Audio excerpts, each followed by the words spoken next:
देखिए, cyclic group या order of cyclic group पर एक थ्योरम है, बहुत ही इंपॉर्टेंट थ्योरम कही जाती है। कह रहा the order of a cyclic group is the same as the order of its generator. देखिए, थ्योरम समझ में आएगी नहीं आएगी, बुक्स की हेल्प से समझ में आएगी, जो भी आएगी वो तभी आएगी जब इसके शब्दों का मतलब मालूम होगा। बताइए, जनरेटर क्या होता है, जनरेटर क्या होता है और साइक्लिक ग्रुप क्या होता है? दो वर्ड पकड़ में आएंगे तो तभी कर पाओगे ना। साइक्लिक ग्रुप क्या होता है और जनरेटर क्या होता है? बोले जनरेटर है तक तक तक तक तक तक तक इलेक्ट्रिसिटी जनरेटिंग, नहीं यही होता है ना? नहीं मालूम। बताया गया साइक्लिक ग्रुप जो कि पावर में लिखी हो, ए स्क्वायर ए क्यूब इस प्रकार से लिखी हो, ठीक है, और वही जनरेटर होता है जो ए की पावर में लिखा हो, ठीक है।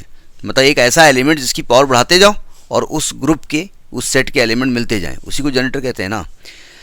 तो कह ये रहा है कि अगर कोई साइक्लिक ग्रुप है, यानी कि ए स्क्वायर ए क्यूब इस तरीके से लिखी हुई है, ठीक है, तो उसको जनरेट करने वाला कोई होगा। तो कह रहा है कि उस ग्रुप का जो ऑर्डर होगा उस जनरेटर के ऑर्डर के बराबर होगा। अभी बात समझ में नहीं आई। पहले तो इसका एक एग्जाम्पल हम देते हैं, इसके बाद इसको जनरलाइज करेंगे, थ्योरम प्रूफ करेंगे। देखिए, एक मैं इसका एग्जाम्पल देता हूँ प्रूफ। एग्जाम में आप एग्जाम्पल नहीं देंगे, एग्जाम्पल केवल आपको समझाने के लिए दिया जा रहा है। जैसे मैं एक ग्रुप ले लूँ जी बराबर, दो बड़े सस्ते ग्रुप हैं, एक तो cube root of unity 1 omega omega square, और एक है fourth root of unity 1 - 1 i minus i. हमने कहा 1 - 1 आई माइनस आई, हमने ये एक ग्रुप ले लिया। ये ग्रुप किस चीज़ का है? Fourth root of unity. ये है आपका फोर्थ रूट ऑफ यूनिटी का एक ग्रुप है। ग्रुप की सभी प्रॉपर्टी को ये फॉलो कर रहा है। इसके पहले वाले क्लास में, अभी वाले में हमने टॉपिक में बताया है। ज़रा सावधान। पहली बात, ये इसका जनरेटर कौन है? इसको कौन जनरेट कर रहा है? बोले आपका पेन, उसी ने लिखा है इसको। इसको कौन जनरेट कर रहा है? अगर मैं यहाँ पर i की पावर 1 लिख दूँ तो i आएगा, आएगा। i की पावर 2 लिख दूँ तो माइनस i आएगा, है यहाँ प्रेजेंट। i की पावर 3 लिख दूँ तो माइनस 1 आएगा। i की पावर 3 कर दूँ तो माइनस i आएगा। i की पावर 4 कर दूँ तो 1 आएगा। i की पावर 5 कर दूँ तो i की पावर 4 इंटू आई फिर i आ जाएगा। तो i की पावर 5 यहाँ नहीं लिखा जाएगा। क्यों? क्योंकि ऑलरेडी i पावर 5 का मतलब क्या होता है? i, और i ऑलरेडी प्रेजेंट है। चूंकि एक सेट है, सेट में नंबर रिपीट नहीं किए जाते, ठीक है। तो मैं कह सकता हूं कि इसका जनरेटर क्या है? इसका जो जनरेटर है वो i है, ठीक है। अच्छा, इसको ऐसे लिखा जाता है, मैंने बताया था, ये ऐसे लिख दिया जाता है जनरेटर, है ना। अब बताइए जनरेटर का ऑर्डर क्या है? अगर ऑर्डर ऑफ जनरेटर i कितना है?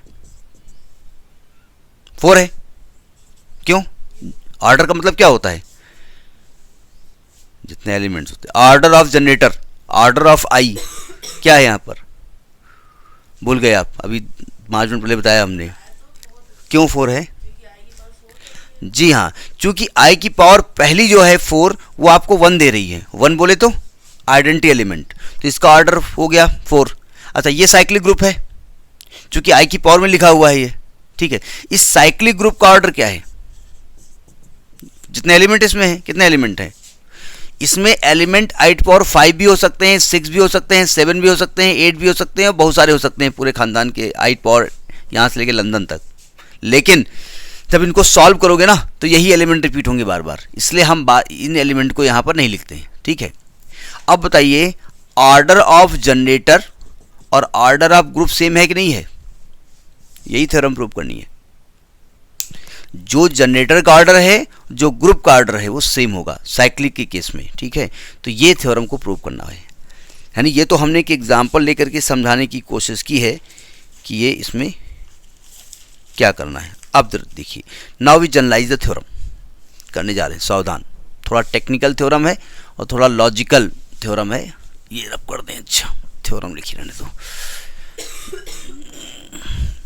We generalize the theorem, we generalize the theorem. आप एग्जाम में ये नहीं लिखेंगे क्योंकि आप यहाँ से शुरू नहीं करेंगे ना।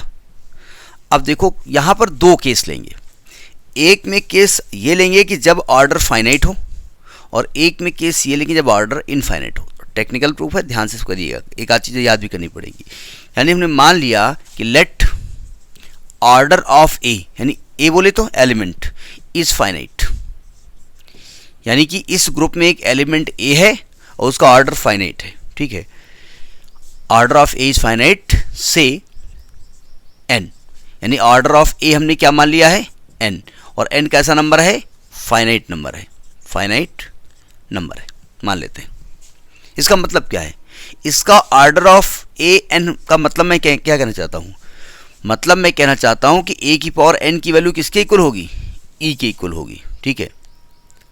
और आपको शो क्या करना है, टू शो, आपको शो करना है कि ऑर्डर ऑफ जी की वैल्यू भी एन होगी, ये दिखाना है आपको, ये तो प्रूव करना है कि ऑर्डर ऑफ जी और ऑर्डर ऑफ ए दोनों सेम होंगे और ए इस ग्रुप का जनरेटर है।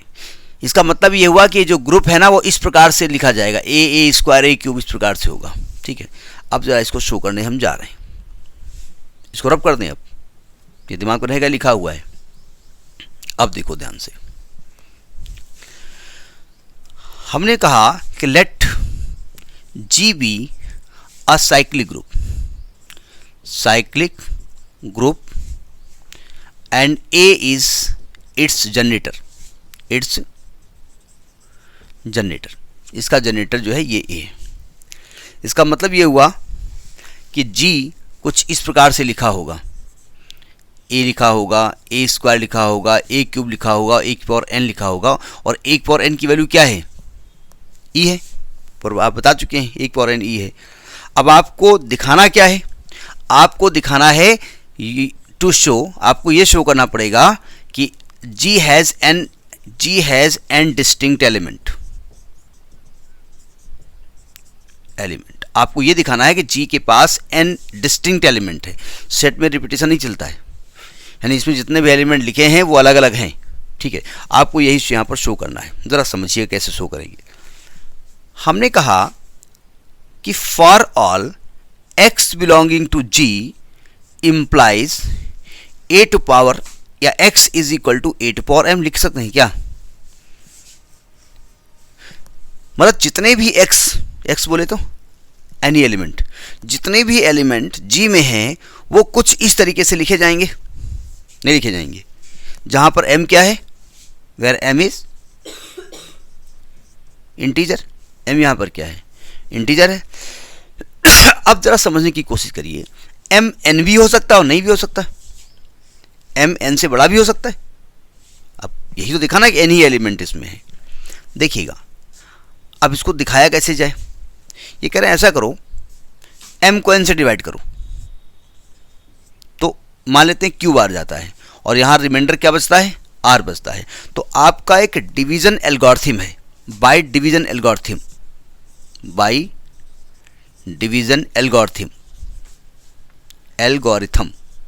पढ़ा है कहीं आपने, यूक्लिड डिवीजन एल्गोरिथम था,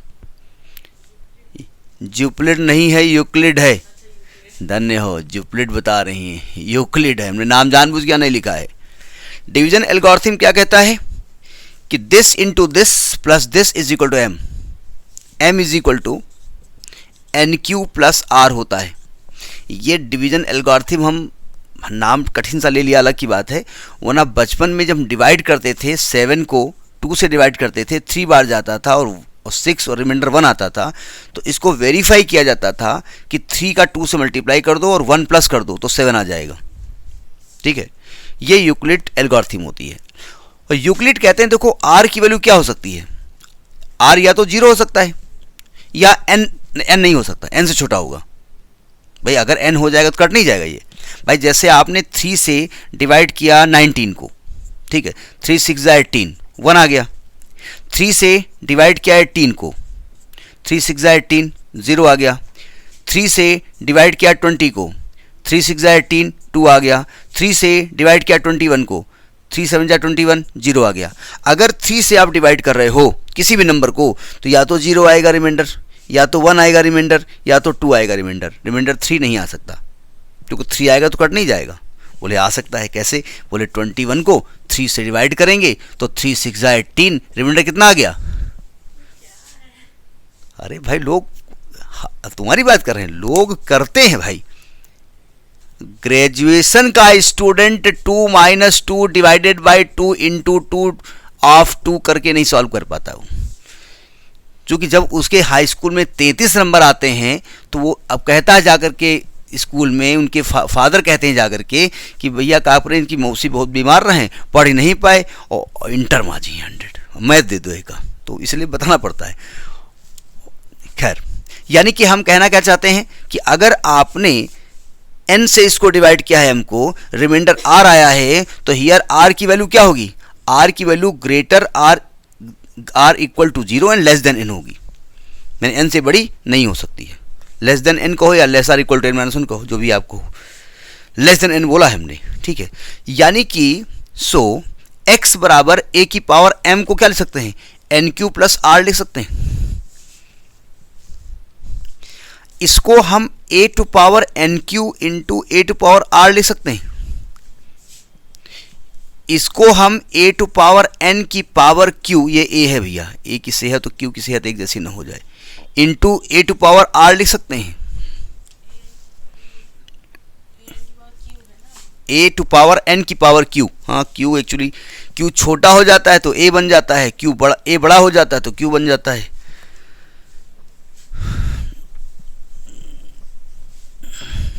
देखो a की पावर n की वैल्यू क्या है, अभी आप लिख चुके हैं। a की पावर n की वैल्यू क्या है? Identity element. यानी आप यहां लेके क्या चल रहे हो? x का मान जिसको आपने a की पावर m माना था, m की जगह आपने रखा और ये वैल्यू आई a to power n to power q into a to power r। ये e होता है ना, e to power q into a to power r। और आइडेंटिटी एलिमेंट की पावर कुछ भी करोगे तो वही आएगा, और आइडेंटिटी का मल्टीप्लाई किसी करो वही आएगा, यानी ये a टू पावर r आएगा, नहीं आएगा। और r की वैल्यू के बारे में आपका क्या कहना है? As r is greater r equal to 0 and less than n, ये तो आप कह रहे हैं। यानी कि r की वैल्यू क्या संभव हो सकती है? r की वैल्यू 0 हो सकती है, 1 हो सकती है, 2 हो सकती है, और कहां तक हो सकती है? अरे n-1 कितने एलिमेंट हो गए? n एलिमेंट हो गए ना, ये कितने एलिमेंट हैं? n एलिमेंट है ना। और आपने एक और क्या माना था? m, और m की वैल्यू किसके इक्वल आ गई? n के, तो इसका मतलब एलिमेंट ग्रुप में कितने हो गए? n हो गए ना। So g has n element. So तो आप लिखेंगे एज, ये तो लिख ही दिया, so order of group g is equal to n। समझ में बात नहीं आई? आपने क्या माना था कि भैया हमने कहा ग्रुप के अंदर a हो सकता है, a स्क्वायर हो सकता है, एक पावर n हो सकता है, आपने कहा एक पावर m भी हो सकता है। अगर m की वैल्यू n से बड़ी हो गई तो एक एलिमेंट और बढ़ गया, और हमको कितने एलिमेंट दिखाने हैं? केवल इतने एलिमेंट दिखाने हैं। तो हमने बाद में सिद्ध कर दिया कि जो m है ना वो n से बड़ा नहीं हो सकता है, 0 से n के बीच में ही होगा, 0 से n के बीच में ही होगा, उससे बड़ा नहीं हो सकता है। यानी कि ग्रुप में केवल n एलिमेंट भी होंगे। और ऑर्डर ऑफ a आपने क्या प्रूफ किया था? क्या माना था? n माना था ना, तो प्रूफ हो गया कि order of g is equal to order of a is equal to n। ये तो प्रूफ करना था आपको। ये पहला केस हुआ जब मैंने n को फाइनाइट माना है। अब अगर n इनफाइनाइट है तब क्या होगा? दूसरा केस समझिएगा कि अगर n इनफाइनाइट है तब क्या होगा। देखो ध्यान से, केस नंबर 2। मतलब यहां थ्योरम लिखने से जरूरी है समझना। शुरुआत में क्या माना था? केस 1 हमने n को फाइनाइट माना था ना। दूसरा केस, अब आप कहेंगे इनफाइनाइट कैसे होता है? जरा समझिएगा इनफाइनाइट होता कैसे है। जैसे a स्क्वायर a की पावर n को आपने e माना है। अगर मैं a की, देखो अब आप कहेंगे ये बताइए, आप कह रहे हो कि ऑर्डर ऑफ a n, एक पावर n e है, इनफाइनाइट कैसे हो सकता है? हो सकता है। देखिए अगर मैं कहूँ इसके बाद element a to power n plus 1 है, तो एक्चुअली मैं क्या कह रहा हूँ? मैं इसको a to power n into a कह रहा हूँ, और a टू पावर n की वैल्यू क्या है? e है ना, और e इंटू a क्या होता है? e इंटू a e होता है। e इंटू a ऑलरेडी यहाँ प्रेजेंट है। अगर मैं कहूँ अगला element a to power n plus 2 है, तो मैं ये कह रहा हूँ ना, ये चीज़ लिखी हुई है, ये ई इंटू ए स्क्वायर, तो ए स्क्वायर लिखा हुआ है, तो इसी प्रकार के एलिमेंट उसमें है। बात वही हो गई ना। तो हम बाद में सिद्ध करेंगे कि जो इनफाइनाइट हम मान रहे हैं ना, वो इनफाइनाइट नहीं, मतलब फाइनाइट नहीं, वो तो नहीं प्रूव करेंगे, मानेंगे इनफाइनाइट ही, बाद में दोनों को ऑर्डर इक्वल प्रूव करेंगे, ठीक है। मतलब एलिमेंट इस प्रकार से उसमें होते हैं। तो हमने पहले केस 2 मान लिया कि let order of a is infinite, infinite. तो आपको शो क्या करना पड़ेगा? टू शो, टू प्रूव, आपको प्रूव करना पड़ेगा order of G is also infinite. Infinite होता है। अब चूंकि हिंदुस्तान में हम लोग अंग्रेजी अपनी बोलते हैं, अंग्रेजों का जैसी इनफाइनाइट, इनफिनिट होता है। अब देखो ये थ्योरम जो प्रूफ होगी बाय कॉन्ट्राडिक्शन मेथड से प्रूफ होगी। This theorem will be prove, या this statement will be proved, this statement will be proved by contradiction method। contradiction method क्या होता है? contradiction method। अगर हमसे इनफाइनाइट प्रूव करना है तो हम क्या मान लेंगे कि ये फाइनाइट है। हम मानेंगे कि let order of g is finite, order of G finite होगा। कैसे मानेंगे ज़रा समझिएगा, सावधान। अभी हम बता रहे थे कि ए टू पावर एन प्लस 1 की वैल्यू ए टू पावर ए ही आ रही थी, ये बता रहे थे ना। तो हम कहेंगे भाई देखिए, there exist r and s in group, group में दो एलिमेंट आर और एस ऐसे होंगे such that r and s integer belongs to integer, such that group न कहिए a to power r is equal to a to power s, ऐसा कुछ होगा इसमें। अभी हम बता रहे थे ए की power n plus 1 is equal to a बता रहे थे, जहां पर आर की वैल्यू क्या होगी? ग्रेटर देन एस होगी। जैसे एन प्लस 1 की वैल्यू ग्रेटर देन 1 हो रही थी, ठीक है, कुछ ऐसा होगा उसमें। मतलब जैसे यहां पर ए की पावर 1 थी और last a to power n थी, इसके बाद a to power n plus 1 था, यही था ना। बाद में हमने कहा कि ये चीज़ किसके इक्वल है? इसके इक्वल है, लेकिन n प्लस 1 की वैल्यू 1 से बड़ी है, ठीक। इसी प्रकार से आगे n प्लस 2 आएगी जो 2 से बड़ी होगी। तो हमने कहा भाई दो इंटीजर ऐसे हो सकते हैं उसमें कि ये दोनों आपस में इक्वल हो जाएं, जैसे वहाँ 2 इक्वल हो गए जाकर के। तो अच्छा, इसको अगर दूसरी तरीके से इसको हम लिखें तो क्या मैं इसको a to power r upon a to power s is equal 1 लिख सकता हूँ? लिख सकता हूँ ना। क्या मैं a to power r minus s को 1 लिख सकता हूं? क्या मैं कह सकता हूं कि 1 एक्चुअली में ये आइडेंटिटी एलिमेंट है? ठीक है, इसका मतलब ये क्या चीज लिखी हुई है, ए की पावर इतनी इज इक्वल टू ई, का मतलब मैं क्या कहना चाहता हूं? नहीं, तो इसका मतलब क्या हुई? ये ऑर्डर होगा ना इसका। हमने कहा था कि अगर मान लेते हैं ऑर्डर ऑफ ए एन है, इसका मतलब ए की पावर एन की वैल्यू क्या है? आइडेंटिटी एलिमेंट के इक्वल है। तो ये आइडेंटिटी एलिमेंट हो सकता है ना, यानी कि r माइनस एस की जो वैल्यू है, आइडेंटिटी एलिमेंट का ऑर्डर आपने निकाला क्या था? ऑर्डर ऑफ ए क्या निकाला था? n निकाला था ना। क्या मैं कह सकता हूं कि ये ऑर्डर ऑफ ए से या तो छोटा है या बराबर है? कह सकता हूं मैं, यानी ये जो r माइनस एस है वो ऑर्डर ऑफ ए से छोटा है या ऑर्डर ऑफ ए उससे छोटा है या बराबर है? ये बात समझ में नहीं आई। अब आप दोबारा समझिएगा। अब यहाँ बड़ी दिक्कत ये है कि भाई एग्जाम में तो लिख दोगे, एग्जामिनर समझ जाएगा, एग्जामिनर ये समझ जाएगा कि आपने लिखा सही है, एग्जामिनर ये नहीं समझेगा कि आपने समझ के लिखा, कैसे लिखा है। उसे क्या मतलब आपने इसको ये लिख दिया, कैसे लिखा, कहाँ से, कैसे आप कह रहे हो ये है? बोले है, बस है, ज़रा समझिएगा, सावधान। अभी हम थोड़ी देर पहले बता रहे थे कि 1 ओमेगा ओमेगा स्क्वायर, ठीक है। अगर मैं कहूँ ओमेगा की पावर क्यूब करूँगा तो 1 आएगा, तो ऑर्डर ऑफ ओमेगा क्या हो गया? 3 हो गया। अगर मैं ओमेगा पावर 6 करूँगा तब भी 1 आएगा, ओमेगा पावर 9 करूँगा तब भी 1 आएगा। तो अगर मैं ओमेगा की पावर कुछ भी कर रहा हूँ, यहाँ पर आर माइनस एस कर रहा हूँ, और आप कह रहे हैं 1 है, तो इसका मतलब ये आर माइनस एस जो मैं कर रहा हूँ वो या तो मैं 3 कर रहा हूँ, या तो मैं 6 कर रहा हूँ, या तो मैं 9 कर रहा हूँ। नहीं समझे? ओमेगा टू पावर 3 करने पर 1 आ गया। हमने कहा था वो स्मॉलेस्ट पावर जो आइडेंटिटी एलिमेंट करते वो ऑर्डर होता है, तो ऑर्डर ऑफ ओमेगा क्या है? 1 है। अब बात समझ आ गई, यानी ऑर्डर ऑफ ओमेगा क्या है? सॉरी 3 है, ठीक है। क्या ओमेगा पावर 6 करेंगे तो 1 नहीं आएगा? आएगा ना। तो अगर मैं ओमेगा की पावर कुछ भी लिख दूं और आप कहेंगे ये 1 आ रहा है, तो आप कहेंगे भैया ये जो कुछ भी लिखा है ना ये 3 तो है ही, 3 से बड़ा भी हो सकता है। नहीं समझे? ये जो आपने लिखा है वो 3 से बड़ा भी हो सकता है। तो अभी आप बता रहे थे ऑर्डर ऑफ ए क्या आपने माना था? जो भी माना था, एन माना था। तो आपने जो पावर लिखी है ना, ये जो ऑर्डर 3 तो होगी, ये 6 भी हो सकती है, ये 9 भी हो सकती है। तो यही कह रहे हैं कि जो ऑर्डर ऑफ ओमेगा है वो less are equal to r minus s हो सकता है। यानी या तो ये 3 होगा तो बराबर हो गया दोनों, या तो ये 6 होगा तो ये बड़ा हो गया। अब बात समझ में नहीं आई।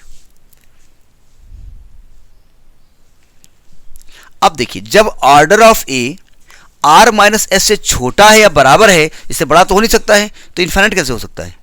नहीं समझे? आपने आर और एस दो इंटीजर माने थे और आपने कहा कुछ ऐसा हो सकता है उसमें हो कि दोनों बराबर हो जाएं, और बाद में प्रूव कर दिया कि order of a less are equal to r minus s आ रहा है। यानी इससे बड़ा तो ऑर्डर ऑफ ए इससे बड़ा नहीं हो सकता, और ये फाइनाइट नंबर है। तो इसका मतलब ये हुआ कि order of a is finite. अगर ये केस आप मान के चलोगे तो ऑर्डर ऑफ क्या होगा? फाइनाइट होगा। और आपने माना क्या है यहाँ पर? इनफाइनाइट। तो it is contradiction, it is contradiction. So order of G is also infinite. तो यानी आपने प्रूव कर दिया कि order of a is equal to order of G होगा यहां भी, जबकि ऑर्डर उसका इनफाइनाइट हो। लॉजिक समझ में आया? So order of a is equal to order of G. ये स्टेटमेंट समझ में आया कि नहीं आया? ये चीज भाई आप कह रहे हो कि ए की पावर कुछ भी करने पर ई आ रहा है। हमने कहा ओमेगा की पावर 3 करने पर 1 आता है, तो ओमेगा का ऑर्डर 1 है, सॉरी 3 है। ओमेगा पावर 6 करने पर भी 1 आएगा, 9 करने पर भी 1 आएगा। तो अगर ओमेगा की पावर कुछ करने पर, ये कुछ लिखा हुआ, कुछ करने पर 1 आ रहा है, तो आप कहेंगे कुछ जो है वो क्या हो सकता है? 3 हो सकता है। ये क्या हो सकता है? 6 हो सकता है। ये क्या हो सकता है? 9 हो सकता है। यानी कि ये जो कुछ है वो 3 के बराबर होगा या उससे बड़ा होगा, वही मैं यहाँ कह रहा हूँ। तो order of a is less are equal to r minus s, यानी ऑर्डर ऑफ ए कम से कम आर माइनस एस होगा, कम से कम नहीं, या उससे कम होगा। आर माइनस एस होगा, उससे कम होगा, ठीक है। यानी कुल मिलाकर के यानी कि 9 होगा, या तो 6 होगा, या तो 3 होगा, उससे बड़ा नहीं हो सकता है। इसका मतलब ऑर्डर ऑफ इनफाइनाइट होगा। जबकि हम यहाँ लिख के क्या चल रहे थे? ऑर्डर ऑफ जी इनफाइनाइट है। हमने एक्चुअली में कॉन्ट्राडिक्शन में माना था ऑर्डर ऑफ जी फाइनाइट है, और बाद में प्रूफ कर दिया ऑर्डर ऑफ ए भी फाइनाइट आ रहा है यहाँ पर। तो अगर जी और ऑर्डर ऑफ ए आपने माना था इनफाइनाइट, तो अगर ऑर्डर ऑफ जी आप फाइनाइट मान रहे हो तो ऑर्डर ऑफ जी भी फाइनाइट आएगा, जो कि हमारे कॉन्ट्राडिक्शन में आएगा। इसलिए ऑर्डर ऑफ जी इनफाइनाइट होगा। ठीक, करिएगा इसको।